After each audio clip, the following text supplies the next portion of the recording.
can Brazil win the World Cup? Brazil manager right there, Carlo Ancelotti, easily one of the most respected managers in football, but now he has possibly one of the toughest jobs in world football, and that is to bring this current Brazil back to the glory days, because Jurgen, we do know that Brazil of today is not quite the Brazil that has won all those World Cup titles. You know what it's like dealing with that pressure, and now they have one of the toughest opening games of a World Cup. So talk to me, how would Carlo Ancelotti be feeling ahead of this one? Cara, brincadeira esse Ancelotti, né, cara? Escala mal o time. Tô saindo da rádio aqui, ó. Da TV Bandeirantes.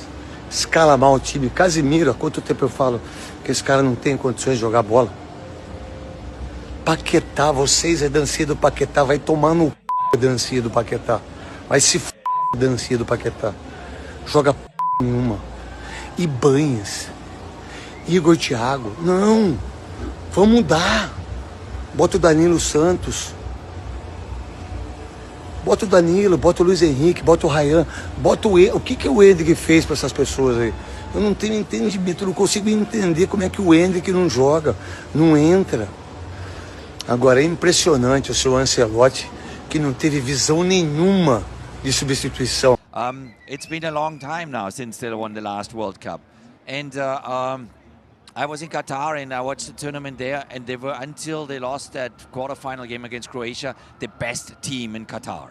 They were better than Argentina, they were better than all the other ones, but then they made a stupid mistake at the end of the game that cost them a goal. They had to go into penalty shootout, they lost it in a penalty shootout, and they had to fly home. And then obviously we all know what happened then with Neymar. He went to Saudi Arabia, then he broke his ACL, and he's now just coming back. But I think that this Brazilian team will come to the tournament with an extreme focus and hunger, and the quality they always had. We never need to talk about the quality of their players, because they are so gifted that it's naturally, it's in their DNA. They grow up like that, and that's why, for me personally, they're my favorite. Casey, Brazil clear favorites for this one? I think so. Barcelona finally had a representative in action at the 2026 FIFA World Cup. However, Brazil was held to a 1-1 draw by Morocco in its Group C opener, and the press admitted that Carlos Ancelotti's Brazil, led by Vini and Rafinha, was completely outplayed by Morocco in the first half. Morocco dominant early on, really dominant actually, and then got a deserved goal. Bit of brilliance from Vinicius Junior.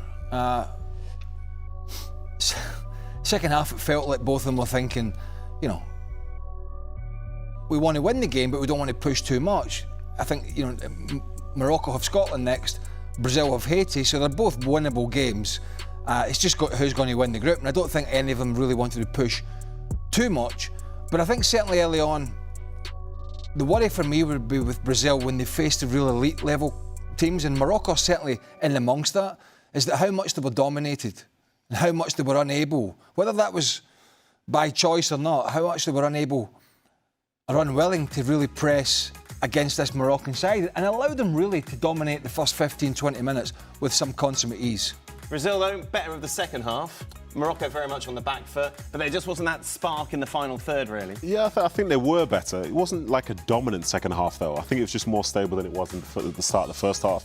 And in some ways, this kind of shows what this Brazil side is. You know, they are defensively going to try and be solid.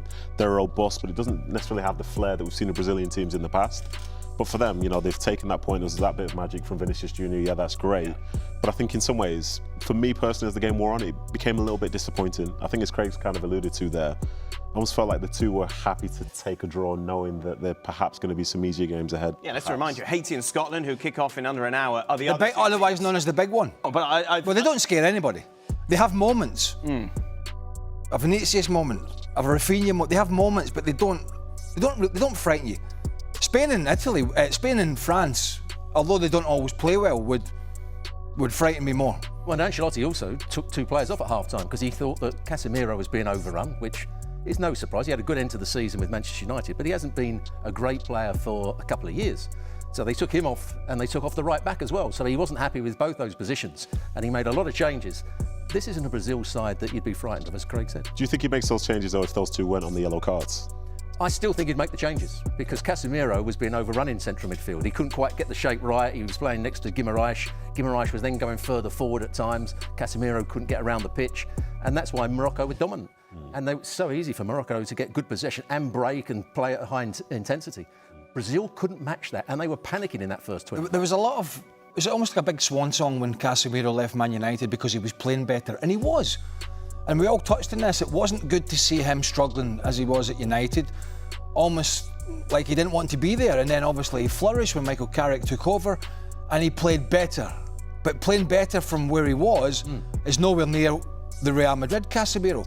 So you take it in, and okay, international football is slower and can be more pedestrian at times. But in this heat, in these big pitches and big stadiums, he's going to have to get around the field. And he struggles to do that. He's got all the experience to put himself in the right position. But if you don't get the players around him, then he is going to struggle in there. And I just look at this Brazil side, and they have patches of good players, but they don't have, for me, they don't have 11 good enough players, notwithstanding going to the bench, to really, I think, trouble the elite in this competition. Probably not at their best anymore. Remember, the player they brought on was Fabinho. You know, he's probably past his best. Casemiro is past his best. Marquinhos is a Champions League winner, but you wouldn't say he's still blessed with great pace. So that's another area where they might just struggle in certain games. Well, Rafinha's best 2 years at Barcelona were coming off the left-hand side. But he's not going to play there. No. Much. Because he started there. Because there's a guy, but, you know, there's got always be a guy who's going to go out there. But that's where he was the most productive. Now, Hansi Flick tried to put, or certainly thought about putting him inside a few times when Rashford came in, but ultimately when he was fit, he went back and played on that side because that's where he made those dynamic runs.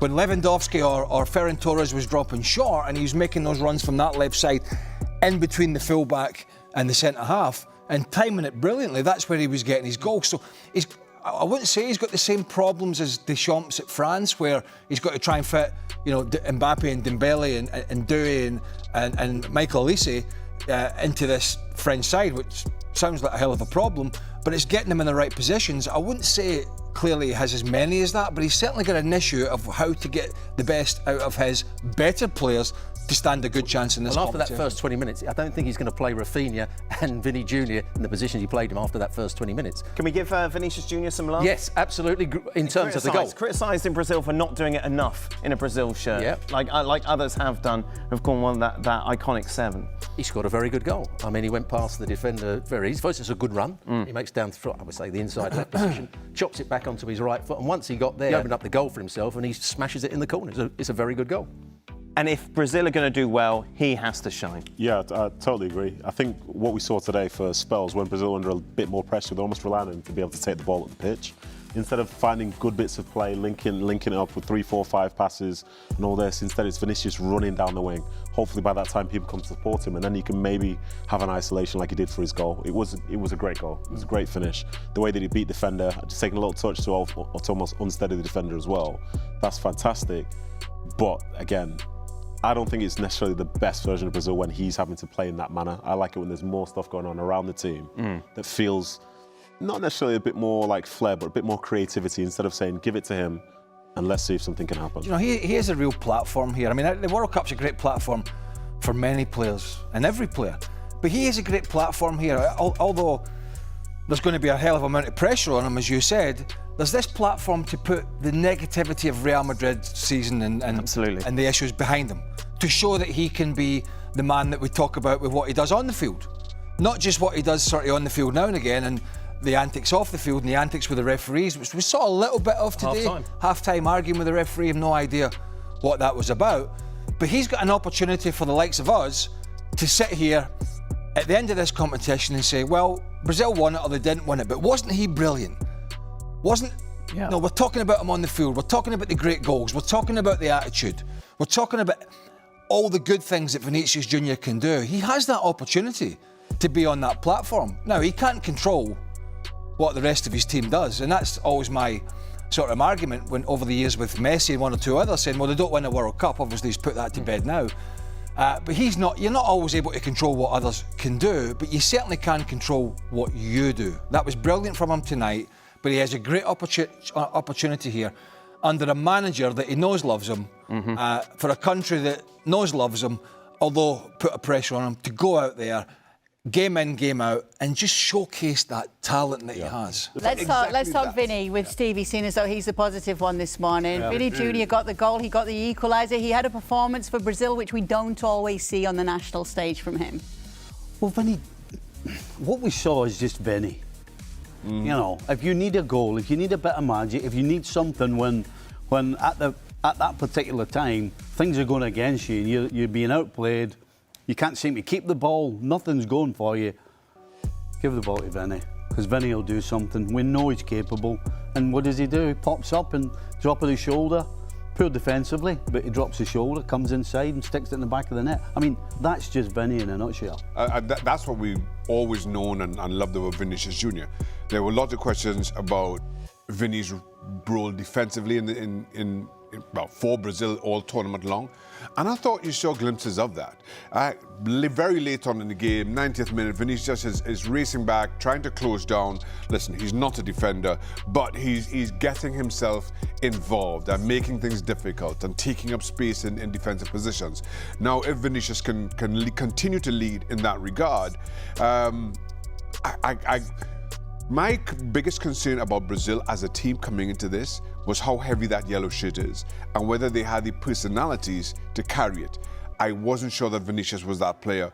I felt what you saw over the 90 minutes against Morocco is he has established himself as that go-to player, that marquee player who handles the pressure of being Brazil's star man and leader on the park. Rafinha's performance against Morocco was full of effort, as is usually the case with the Brazilian, but he was missing his usual eye for goal. The Barcelona winger played the full 90 minutes against Morocco, in a match that never really reached the level of intensity expected from Carlo Ancelotti's team. Brazil had 51% possession, generated 1.27 xG, recorded 5 shots on target, and made 22 touches inside Morocco's penalty area. But the overall performance still lacked real control of the game. For Rafinha, it was a frustrating night. He finished without a goal or an assist, and his best chance came late in the second half. Vinny crossed the ball into his path, but his shot was comfortably saved by Bono. That pretty much summed up Rafinha's evening. He was heavily involved and showed plenty of energy, but lacked that final bit of sharpness. It wasn't a worrying performance, but considering that the Barcelona star has been one of Brazil's key players alongside Vinny, it wasn't quite the display many were expecting from him. A lot of Rafinha's value for Barca comes from his intensity, pressing, and direct style of play, but also from his ability to step up when the pressure is on. Against Morocco, he showed commitment, but not much more than that. Part of the issue was the way the game unfolded. Brazil struggled in midfield during the first half, and Morocco's pressing made it difficult for the wide players to get involved in dangerous areas. Rafinha was used in several different roles throughout the match, on the left wing, right wing, as an attacking midfielder, and even as a striker, without really standing out in any one position.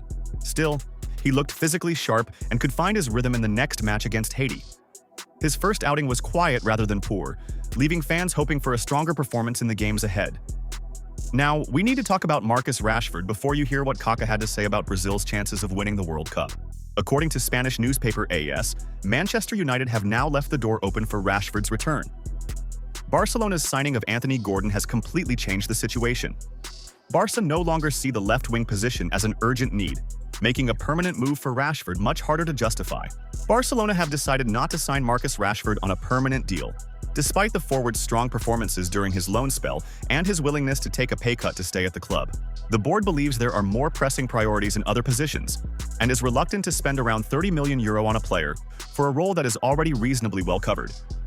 Meanwhile, Manchester United's new manager, Michael Carrick, is reportedly open to keeping Rashford at the club.